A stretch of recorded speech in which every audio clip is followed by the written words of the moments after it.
It's a daily ritual, a moment of comfort and renewal that we rarely think twice about. The simple act of taking a shower. But what if the very habits that feel so normal inside the bathroom are silently putting your brain at risk? What if the temperature of the water, the time of day, or even what you did right before stepping under the spray could trigger a life-threatening event?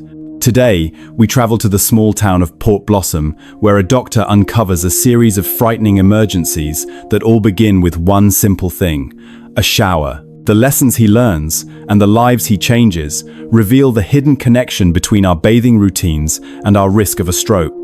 If you want to uncover these simple, life-saving secrets, please like this video so more people can find this important information. And be sure to subscribe and turn on notifications because you won't want to miss the powerful stories we're about to share. The salt-laced air of Port Blossom was supposed to be a tonic. Dr. Aris Thorne breathed it in deeply, a morning ritual he'd adopted since trading the city's concrete canyons for this quiet slip of coastline. From the window of his small clinic, the world seemed to move at the gentle pace of the tide. Fishing boats painted in cheerful, peeling colors bobbed in the harbor, and the cry of gulls was the only real sound that punctuated the peace. It was a world away from the relentless scream of sirens and the sterile, high-stakes pressure of his old life in neurology. Here, he had hoped, the greatest emergencies would be a fishhook in a thumb or a child's summer cold. The old-fashioned telephone on his desk, a relic that had come with the practice, shattered the morning quiet with a shrill, insistent ring. "Dr. Thorne," he answered, his voice calm. "Doctor, it's Clara Bell. My father, it's Samuel Jones. He's had a fall." The voice on the other end was a taut wire of worry, stretched over a foundation of weary frustration. "He says he's fine, that he just tripped over the rug, but he's not fine.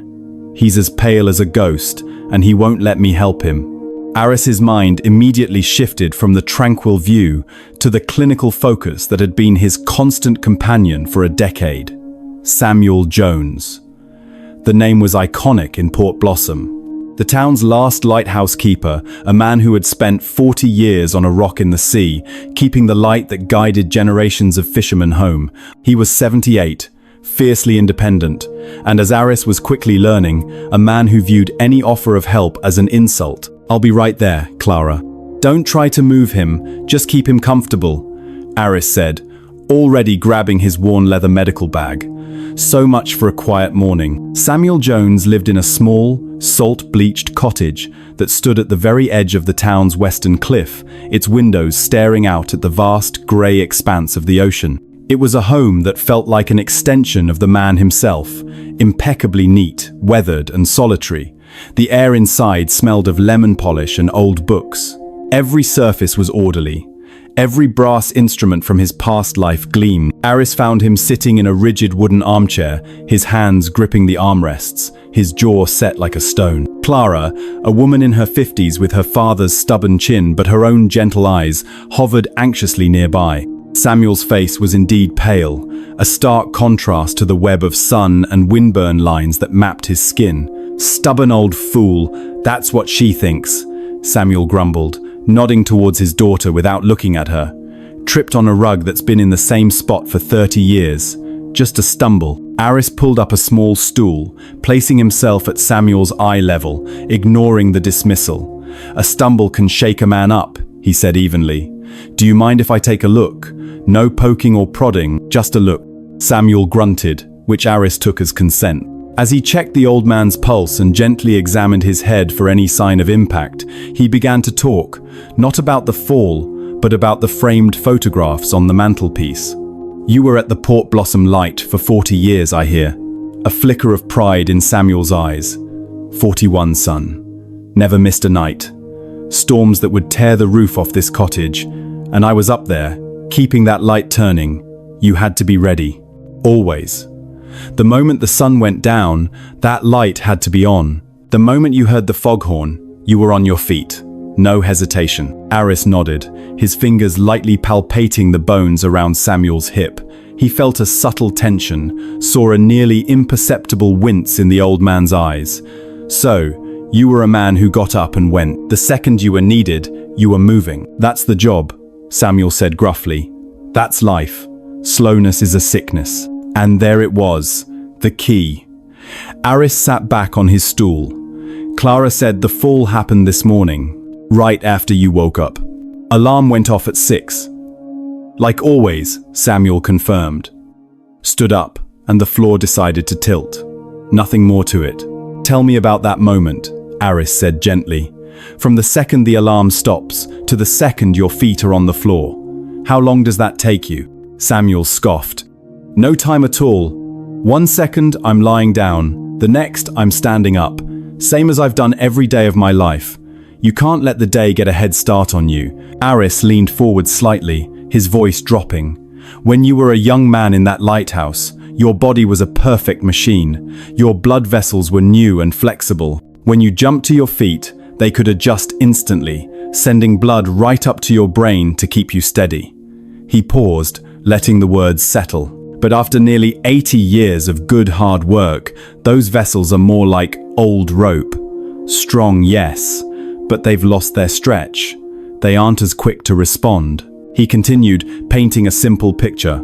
So now, when you leap out of bed, for a few seconds, gravity pulls the blood down to your feet before your heart and your vessels can catch up. Your brain is starved of blood and of oxygen for just a moment. That's why the floor tilted. Your blood pressure suddenly dropped.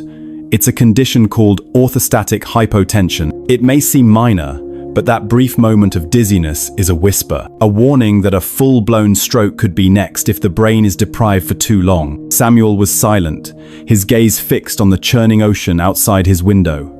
He had faced down hurricanes and navigated treacherous waters his entire life, always trusting his body's instant response. To hear that his own reflexes, his lifelong discipline, had betrayed him was a difficult truth. That fall, Aris said, his tone kind but firm. It was more than a stumble, wasn't it, Samuel? Let me check your hip. Properly. This time, Samuel didn't argue. As Aris conducted a careful examination, the old man's tough facade finally cracked. A sharp intake of breath, a tightening of his entire body. It was clear. The fall had caused a hairline fracture in his hip, an injury that his pride had refused to acknowledge. This isn't about being slow, Samuel, Aris said softly, looking the old keeper straight in the eye. This is about being smart.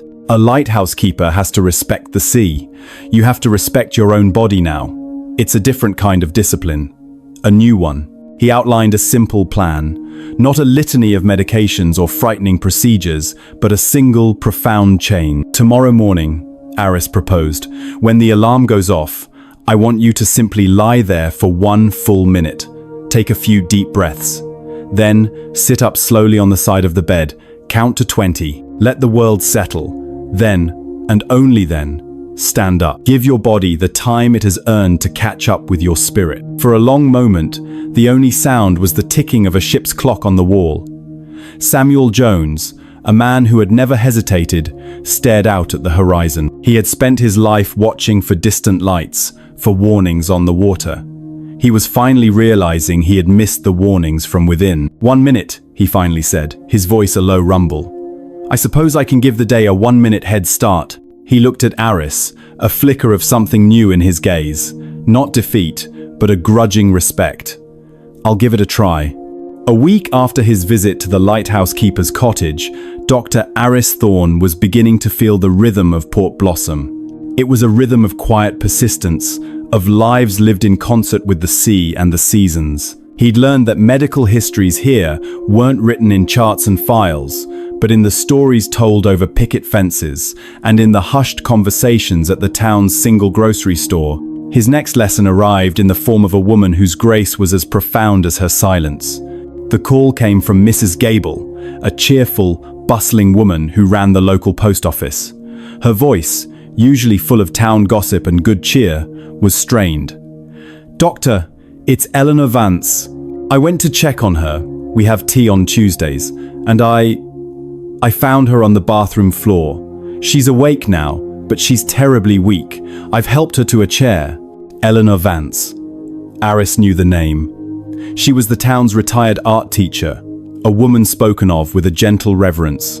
Her husband, David, had been the town historian, a man with a booming laugh and a story for every occasion. He had passed away 6 months ago, and the town had wrapped Eleanor in a collective, protective embrace. When Aris arrived at her small, wisteria-covered house, he found Eleanor sitting in a velvet armchair, a hand-knitted blanket draped over her lap. She was a bird-like woman, with fine, silver hair and eyes the color of a stormy sea. Her home was a gallery of a life well lived.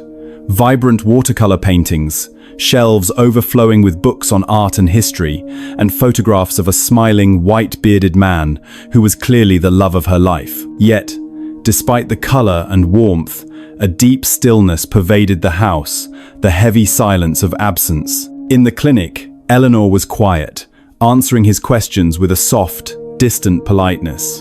Her heart rate was steady, her blood pressure a little low, but not alarming. The initial tests were inconclusive.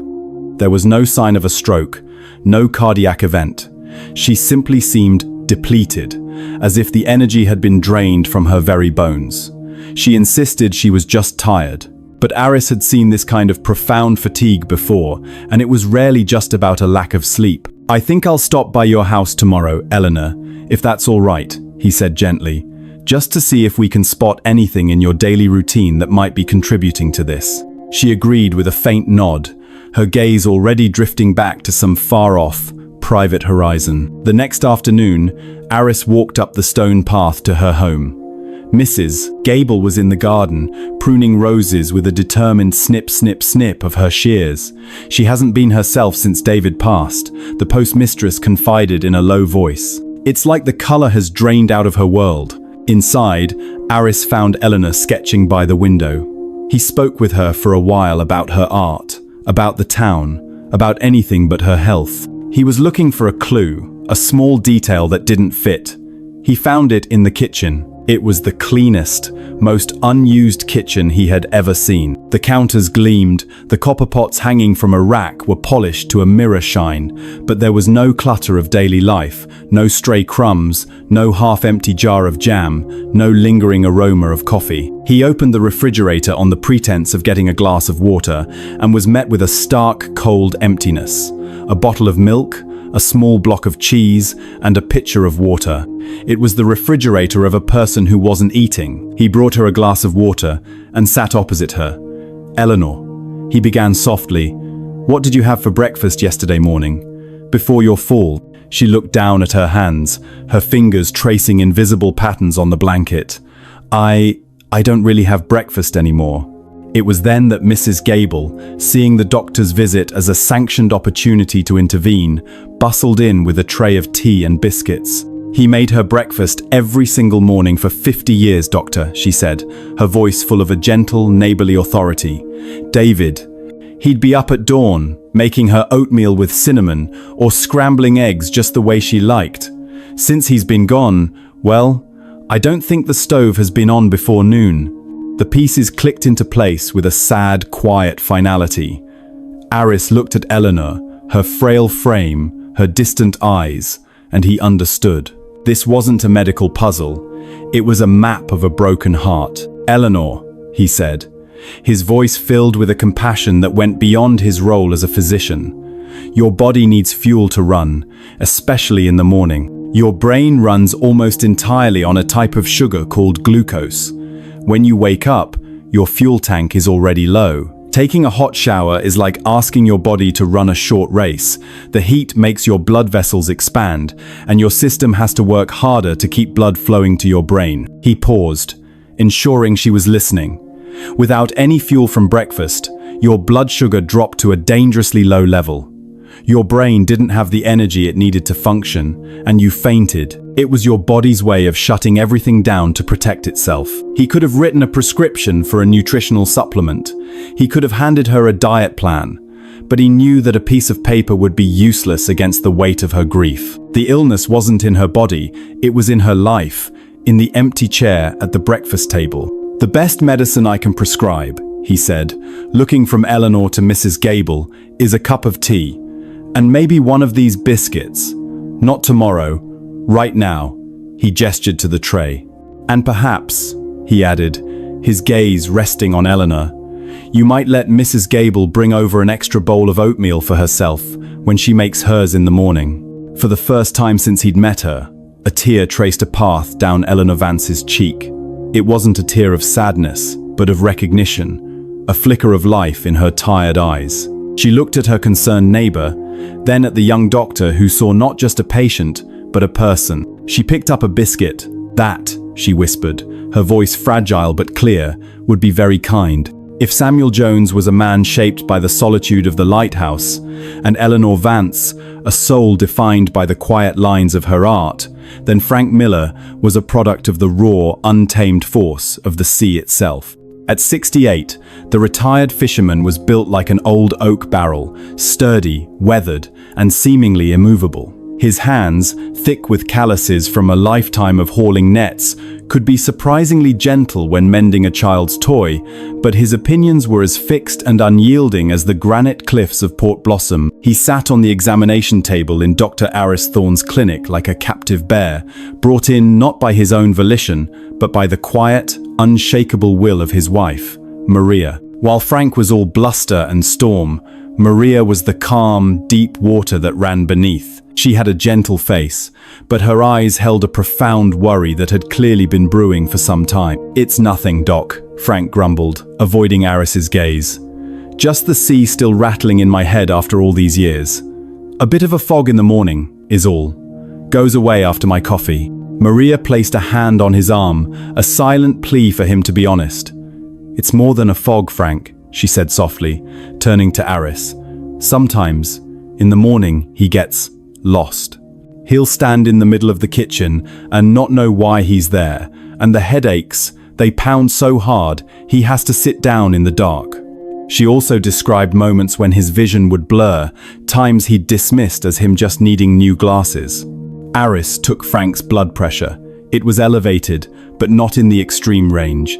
It was a single snapshot of a moving picture, and he suspected the full story was happening at home. "Frank," he asked, "walk me through your morning. From the moment you get up." A look of pride spread across the old fisherman's face. "Best part of the day. Maria will tell you. I have my fisherman's feast. Been the same for 40 years, and it's never failed me." He ticked the items off on his thick fingers, a big bowl of that instant maple and brown sugar oatmeal, 2 good-sized sausages from the packet, and a slice of toast with a proper thick spread of butter, washes down perfectly with a mug of strong coffee. It sounded hearty, traditional. It was the kind of breakfast that had fueled the hard-working men of this town for generations. But Aris heard something else beneath the comforting descriptions. He heard the whisper of modern food processing, of convenience packaged as tradition. "I'd like you to do something for me," Aris said, handing Maria a small notepad. "For the next 3 days, just write down everything Frank eats and drinks for breakfast. Be as specific as you can. Note the brands if you can remember them." Frank scoffed. "Waste of ink. It'll be the same list every day." When they returned, Frank was right. The list was identical for all 3 days. But it wasn't a waste of ink. It was an indictment. Aris had done his own research in the town's small grocery store. He sat with them, the notepad between them on the desk, and began to do some simple math. "Frank, this instant oatmeal packet," he began, holding up a mental image of the colorful box. "It has nearly 200 milligrams of sodium. The 2 processed sausages, that's another 500 milligrams. The bread and the butter add about 250 more. Before you've even finished your first cup of coffee, you're consuming almost 1,000 milligrams of sodium. That's more than half of what a man your age should have in an entire day." Frank stared at him, bewildered. "But it doesn't even taste that salty. It's sweet." "That's the trap," Aris explained. "The sugar masks it. But the salt is there. Think of your arteries, Frank, like the saltwater hoses on your old boat. When they're brand new, they're pliable and strong. But if you leave salt to build up in them, day after day, year after year, they get stiff and brittle. They lose their flex." He leaned forward, making sure Frank understood. "Your body naturally has a small blood pressure surge every morning to help you wake up. But when your system is flooded with that much sodium, that surge becomes a tidal wave inside these stiff, narrow arteries. The pressure skyrockets. That's the pounding in your head. That's the fog and the confusion. It's your brain being starved of a smooth, steady flow of blood. It's an incredibly dangerous way to start the day. The fisherman's face turned a deep, thunderous red. And what am I supposed to eat? Seaweed. A blade of grass. He boomed, his voice echoing in the small clinic. This is good, honest food. It's what kept me going in a nor'easter. You city doctors come in here and want to turn us all into rabbits. It wasn't a medical discussion anymore. It was a defense of an entire way of life. Frank saw the advice as a judgment on his past, on his identity as a strong, self-sufficient man. The argument seemed unwinnable, a wall of pure, unadulterated stubbornness. The stalemate was broken a few days later by a small boy with a fishing rod. Frank had come in for a blood pressure recheck, and his grandson, a bright-eyed 7-year-old named Jamie, had tagged along. While Aris prepared the cuff, Jamie stood by his grandfather's chair, holding a small, hand-carved wooden fish on a line. "Grandpa," the boy asked, his voice full of innocent sincerity, "are you going to feel better soon?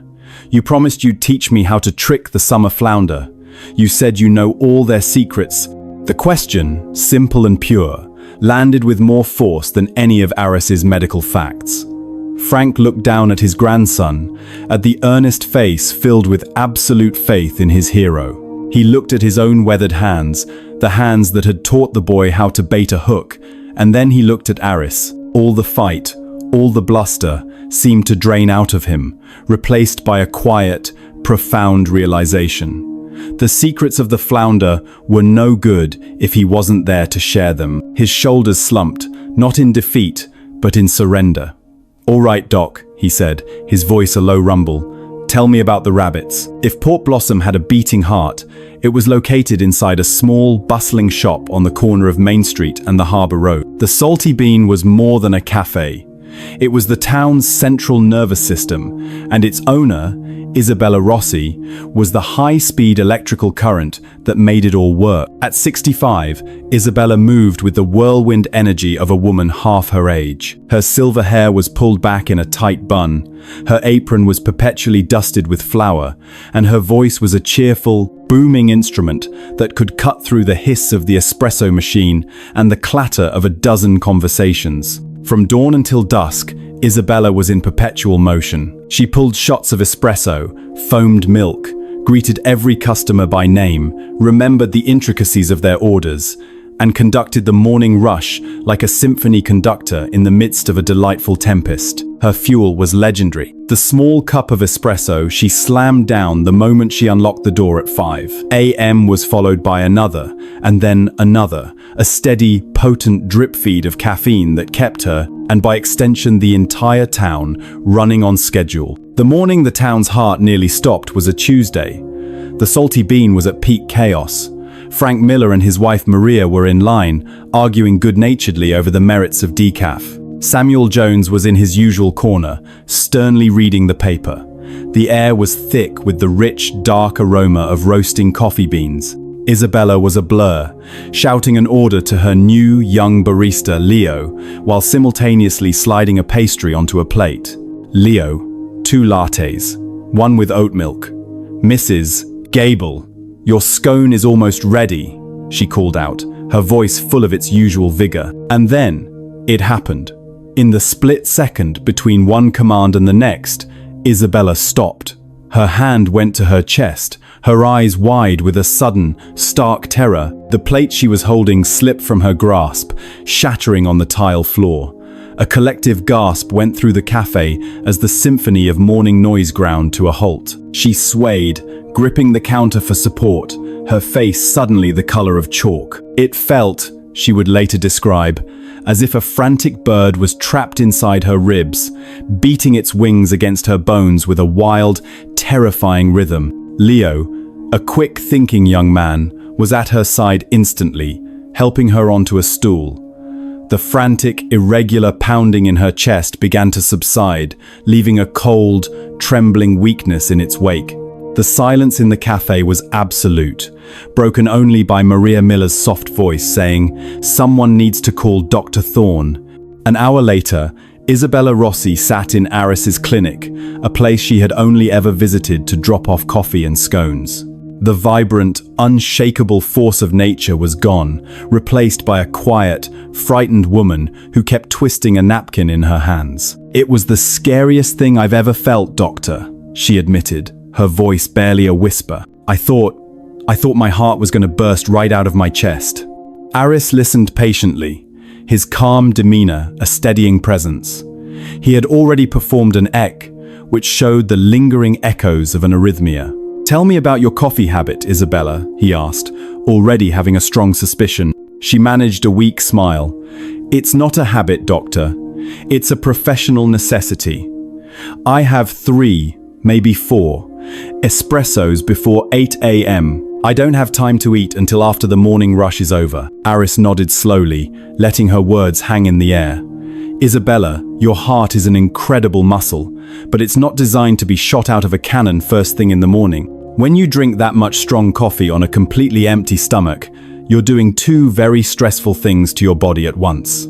He explained it simply, without medical jargon. First, the caffeine floods your system with adrenaline, the fight or flight hormone. It tells your heart to beat faster and harder. Second, it causes your blood vessels to tighten, to constrict. This combination makes your blood pressure spike dramatically. For a heart that has been working faithfully for 65 years, that sudden, repeated shock can throw its rhythm completely out of sync. What you felt was likely an episode of atrial fibrillation. It's your heart's electrical system essentially short-circuiting from the overload. Isabella's entire identity was woven from threads of energy, speed, and tireless service. To her, the coffee wasn't a drink. It was the magic elixir that allowed her to be herself. The medical advice she knew was coming felt like a command to fade, to become a dimmer, slower version of the woman everyone knew and loved. "But if I slow down?"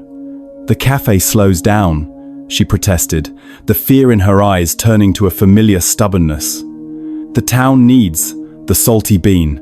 I need it." "The town needs you, Isabella," Aris corrected gently. "Not a version of you running on fumes and adrenaline. This isn't about giving up coffee. It's about respecting it and respecting your own body. What worked for you when you were 40 may not serve you now." He offered a new prescription, one that had nothing to do with pills. "Tomorrow morning," he said, "I want you to try something different. Start with a glass of water. Then, before you do anything else, I want you to sit down and eat something. A hard-boiled egg. A slice of whole grain toast. Something solid. Then, after you've given your body some real fuel, you can have your coffee, 1 cup, and enjoy it. Let that young man Leo handle the first wave. You hired him for a reason. Trust him." The idea was revolutionary to her, to delegate, to sit, to eat while customers were waiting. It went against every instinct she had, but the memory of that frantic, fluttering bird in her chest was more powerful than her pride. The next morning, the regulars at the Salty Bean witnessed a small miracle. Isabella Rossi was sitting at a small table in the corner, calmly eating a bowl of oatmeal. Leo was at the counter, a little flustered but managing the morning rush with a proud, focused energy. Isabella watched him, and then, after finishing her breakfast, she stood up, walked behind the counter, and poured herself a single, steaming cup of coffee. She held the warm mug in both hands, inhaled its rich aroma, and took a slow, deliberate sip. It wasn't fuel for a frantic race anymore. It was a well-earned pleasure, the beginning of a new, more sustainable rhythm for the heart of Port Blossom. Arthur Pendleton was Port Blossom's resident ghost. A reclusive novelist in his mid-70s, he lived in a grand, decaying Victorian house on the cliffs, a place so drafty it was said to have its own weather system. Dr. Aris Thorne was called there on a blustery autumn night after Arthur suffered a terrifying episode. The vision in his right eye had vanished for a full minute, and his hand had gone numb. Aris found him huddled in the cavernous freezing house. As they talked, Arthur revealed his one daily comfort, a long, scalding hot bath in a small, steamy bathroom he kept sealed against the drafts. His frightening symptoms had struck the very moment he'd stepped out of that pocket of warmth and into the icy shock of the hallway. The connection was immediate and clear to Aris. Arthur, that sudden change from intense heat to intense cold is a violent shock to your system, he explained, his voice echoing in the cold room. In the hot bath, your blood vessels expand to cool you down. When you step into the freezing air, they clamp shut just as fast to preserve heat. For the delicate arteries in your brain, that sudden spasm can cut off blood flow, triggering a mini stroke. That's what you experienced tonight. For years, Arthur had sealed himself away from the world, lost in the memory of his late wife.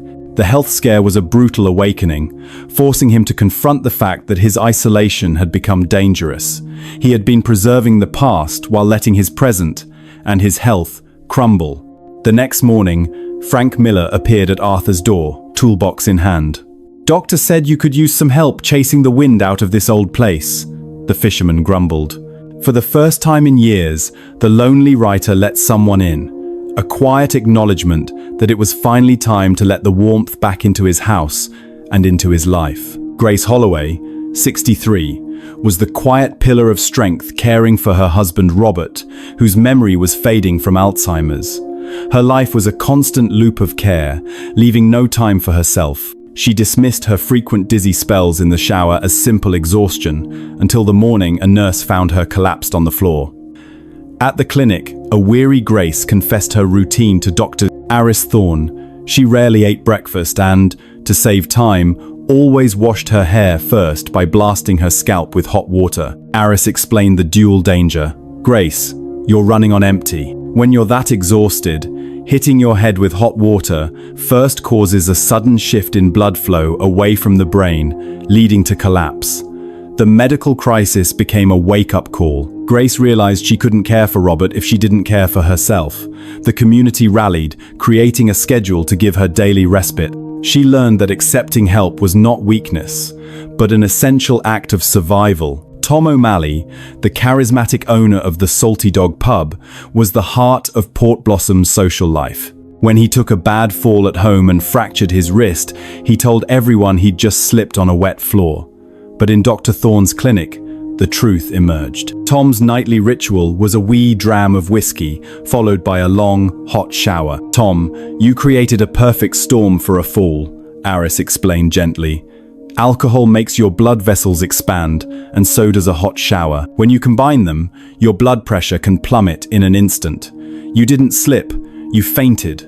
The realization was a sobering one for the seemingly invincible publican. Humbled, Tom shared his story with the regulars at his pub, sparking a rare and honest conversation among the town's men about their own health and the vulnerabilities of aging. A tourist couple, the Lees, were enjoying an anniversary trip in Port Blossom when Mrs. Lee was struck down by a severe flu and high fever. Believing in an old folk remedy, she decided to sweat it out in a scalding hot shower. Her body, already weakened and inflamed by the illness, couldn't handle the strain. The intense heat caused a fragile blood vessel in her brain to rupture, leading to a minor stroke. Dr. Aris Thorne managed the emergency, explaining to her frantic husband that a hot shower is a dangerous stressor, not a cure, for a body fighting a fever. The story of the sick tourist quickly spread through town, serving as a stark warning. The people of Port Blossom learned a crucial lesson. When your body is already at war with an illness, rest is the only true remedy. After the storm passed, a profound silence fell over Port Blossom, a silence mirrored in the bone-deep exhaustion of Dr. Aris Thorne. For 2 sleepless days, he had been the town's anchor, setting bones, delivering a baby, and holding the line against chaos. Now, back in the quiet of his own home, he felt himself adrift. He craved the simple restoration of a hot shower, a ritual to wash away the fatigue that clung to him like a shroud. He stood under the steaming water, a depleted man seeking a moment's peace. But as the heat soaked into his weary muscles, his overdrawn system staged a rebellion. The world didn't just tilt, it violently capsized. A wave of vertigo so profound it stole his breath, sent him crashing to his knees. Gripping the shower wall, the doctor who had just saved so many found himself utterly helpless. In that terrifying, humbling moment, kneeling in the spray, he was no longer the healer. He was the patient. He finally understood, in his own bones, the fragility he had only ever treated in others. The experience changed him. Aris Thorne called a meeting at the town hall, not as a doctor, but as a fellow resident.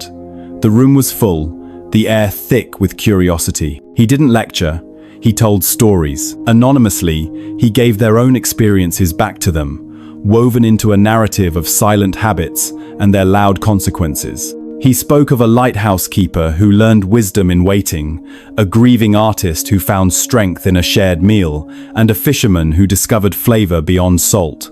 A quiet recognition rippled through the crowd as people saw themselves in the tales.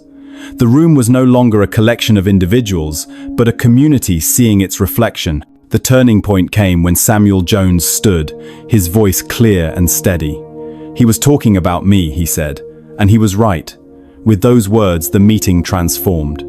It became a shared confession, a place of connection. Fear gave way to empowerment. And before the night was over, an idea was born. Port Blossom Cares, a promise from the town to look after its own. It was the moment Port Blossom decided to become its own healer. Spring in Port Blossom was a revelation. The relentless grey of winter gave way to a riot of brilliant green, and the sea, so recently a churning, angry force, sparkled under a warm, benevolent Sunday.